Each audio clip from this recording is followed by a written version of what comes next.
Buen día, maestra. Este es el video referente al proyecto integrador para calificar el ordinario.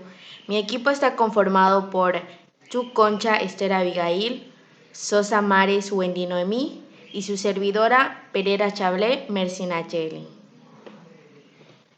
Comenzamos con el primer tema, que es tipos de gobernanza.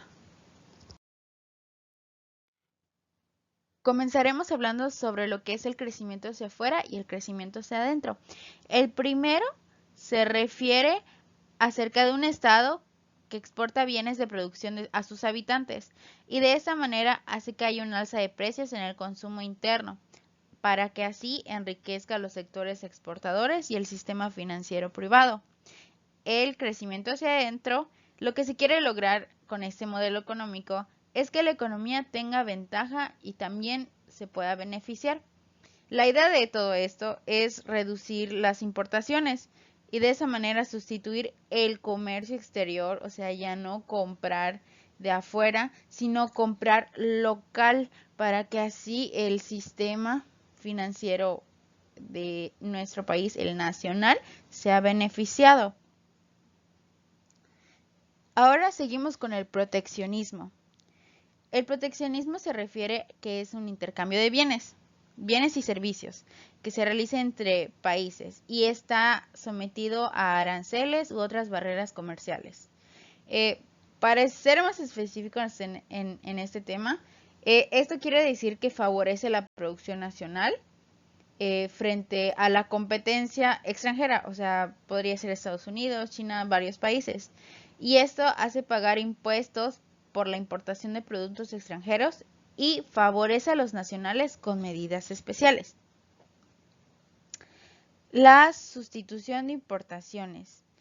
Este nos habla acerca de que un país, para lograr su desarrollo, debe transformar las materias primas que posee en lugar de exportarlas. Nos referimos a que el Estado debe alentar a la fabricación local de bienes de primer orden que llegue al consumidor final. Y terminamos con el fortalecimiento del mercado interno. El fortalecimiento del mercado interno crea empresas pequeñas y fortalece a las que pues, ya existen.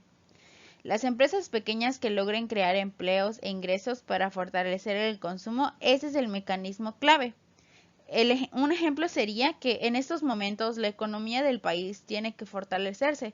Debido a la crisis actual, las pequeñas y grandes empresas tienen que buscar soluciones para los problemas financieros que se han producido hasta ahora. Continuamos con el tema de la ley de oferta y la ley de demanda.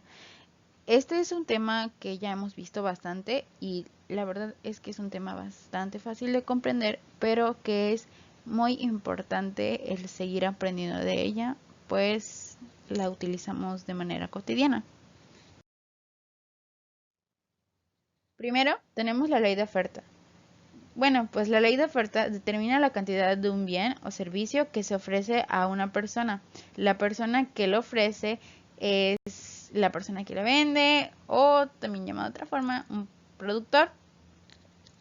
Tienes que tener en cuenta que lo que te está vendiendo tiene que valer lo que estás pagando por el producto. El costo debe ser proporcional a su uso. Después tenemos la ley de demanda.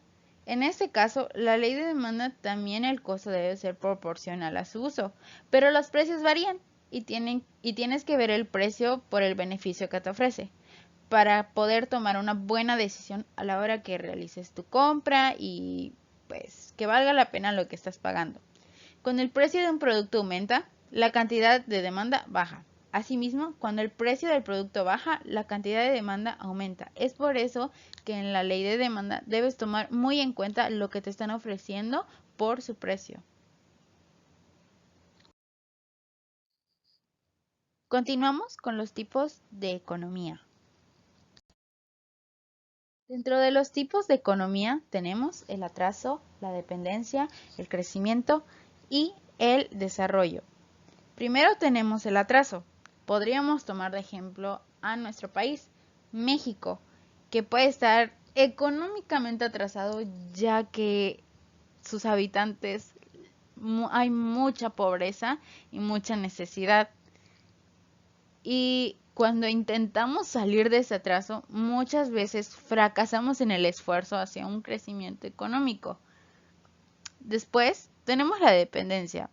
Esta pues se refiere a la economía de un país que está ligada al crecimiento de la situación económica de otro país con un nivel de producción mucho mayor. O sea que dependemos de otros países para que nosotros podamos crecer, pero la verdad es que no crecemos nada y si crecemos, crecemos en lo mínimo porque dependemos de otros países. El crecimiento el crecimiento es cuando hay un gran avance económico en cuestión de bienes y servicios que la economía de un territorio produce en un tiempo determinado. Generalmente puede tardar hasta bastantes años. Y por último, tenemos el desarrollo.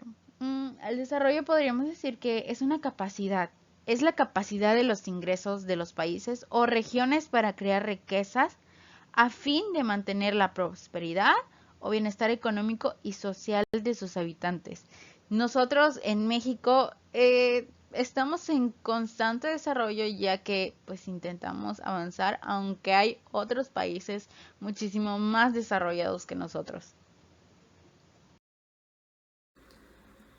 La producción capitalista es la que se centra en el establecimiento de unas relaciones de producción basadas socialmente en la existencia de los proletarios. Estos no poseen medios de producción, ya que pertenecen a los capitalistas, con los que se realizan un contrato de trabajo, mediante el cual venden su fuerza de trabajo, que es la única propiedad que tienen, a cambio de un salario, y como única manera de conseguir los medios necesarios para su subsistencia, el capitalista es el que organiza la producción, que en su aspecto técnico está determinada por un nivel de desarrollo económico propio de la época industrial, en el que el capitalista ha adquirido el predominio sobre la tierra, el que la fuerza productiva dominante de los modos de producción anteriores, que era el esclavismo y el feudalismo. El mercado monopolio. El monopolio es una estructura de mercado en donde existe un único oferente de un cierto bien o de un servicio, es decir, una empresa sola domina todo el mercado de oferta. Cuando existe monopolio en un mercado, solo hay una empresa capaz de ofrecer un producto o un servicio que no cuenta con sustitutos cercanos. De esta forma, los consumidores que desean adquirir el bien solo pueden acudir al monopolista y deberán aceptar las condiciones que éste les impone. Por eso, realmente el monopolio, una de sus características es un único producto o vendedor. El producto o el vendedor pueden influir y suele hacerlo sobre el precio o la cantidad del mercado. No existen bienes sustitutivos y las barreras de entrada son muy grandes y pueden ser de varios tipos. Principalmente pueden ser de tipo legal, tecnológico o relativas a un recurso natural. Continuamos con el tema Sistema Financiero Nacional. Para entender mejor este tema, les voy a explicar qué es un sistema financiero. Este es un conjunto de instituciones o también pueden ser organizaciones. Estas instituciones o organizaciones tienen 3 niveles y cada nivel tiene un diferente procedimiento, pero lo que tienen en común estos niveles es que tienen un mismo objetivo. Y el objetivo es garantizar la economía de un país. La primera institución que se relaciona con el sistema financiero es el Banco de México, o también conocido como Banxico. Esta institución revisa las resoluciones relacionadas con la política, pero no cualquier política, sino la monetaria. También lleva un control de la inflación. ¿Y por qué lleva este control? Porque la inflación es el aumento generalizado y sostenido de los precios en los bienes y servicios que existen dentro del mercado. También da paridad del peso frente a la moneda. Provee al país en moneda nacional Y por último, actúa como un agente financiero de gobierno federal. La siguiente institución es el Instituto para la Protección al Ahorro Bancario, el IEPAP. Esta tiene por objetivo garantizar los depósitos bancarios, pero no de cualquier persona, sino de los inversionistas. Y al hacer este depósito o ahorro, los inversionistas generan una estabilidad bancaria en el sistema. Y la última institución es la Secretaría de Hacienda y Crédito Público. Esa institución autoriza el funcionamiento de la bolsa, también de los bancos, depósitos de valores, casas de cambio, etcétera, entre muchas otras funciones. Esta institución también es la máxima autoridad en la materia económica y es el brazo ejecutor de la política financiera en nuestro país. Existen muchísimas otras instituciones, como el Instituto Regulador, el CANSAR, la CONDUCEF, entre muchísimas otras, pero en este video solo les hablamos de 3. Las cuentas nacionales. Estos son los instrumentos que utiliza el país para registrar contablemente y también sistemática sus principales movimientos económicos. Esta sirve para conocer la estructura y forma en el que está operando la economía de nuestro país, o sea, qué se produce, cuánto se consume, cuánto se exporta, cuánto se ahorra, etc. Y tiene por objetivo incrementar la producción y los servicios para distribuirlas en la población y también para verificar su correcta combinación de los factores productivos. Hablaremos sobre la balanza de pagos, ya que esta se relaciona con las cuentas nacionales porque es el medio en el que se utiliza para cuantificar la disponibilidad de divisas. Y de esta balanza de pagos existen diferentes tipos. La primera es la balanza comercial. Esta muestra la relación entre las exportaciones e importaciones. Luego tenemos la balanza de capitales, que registra los movimientos positivos y negativos de las actividades financieras de México y las compara con el resto del mundo. Y por último tenemos la Reserva Internacional del Banco de México. Esta es una fortaleza del peso con el resto de las divisas. O sea, esta respalda a todas las anteriores que hemos mencionado.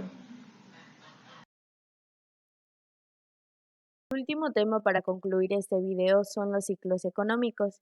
Estos se definen como un conjunto de fenómenos económicos que se producen en un determinado tiempo y concluyen con una crisis económica. Los ciclos económicos tienen unas etapas que hay que seguir. La primera es el auge. ¿Qué es esta etapa? Pues es donde toda la actividad económica se encuentra en un periodo de prosperidad y apogeo. Hasta aquí estamos excelentes. Todos los países deberíamos estar en la etapa del auge. Luego tenemos la recesión, que aquí hay un atraso relativo de toda la actividad económica. ¿Y cuáles son esas actividades? La producción, el comercio, la banca, las exportaciones, importaciones, todo eso disminuye en forma notable. Luego tenemos la crisis o depresión. Y en esta fase depresiva hay periodos de estancamiento donde prácticamente se detiene el proceso de producción después de la recesión o de la depresión. ¿Y cómo sabemos que nuestro país está en crisis? Pues hay unas características que se acentúan las contradicciones del capitalismo. Hay un exceso de producción de ciertas mercancías y con este exceso tenemos una dificultad para vender dichas mercancías.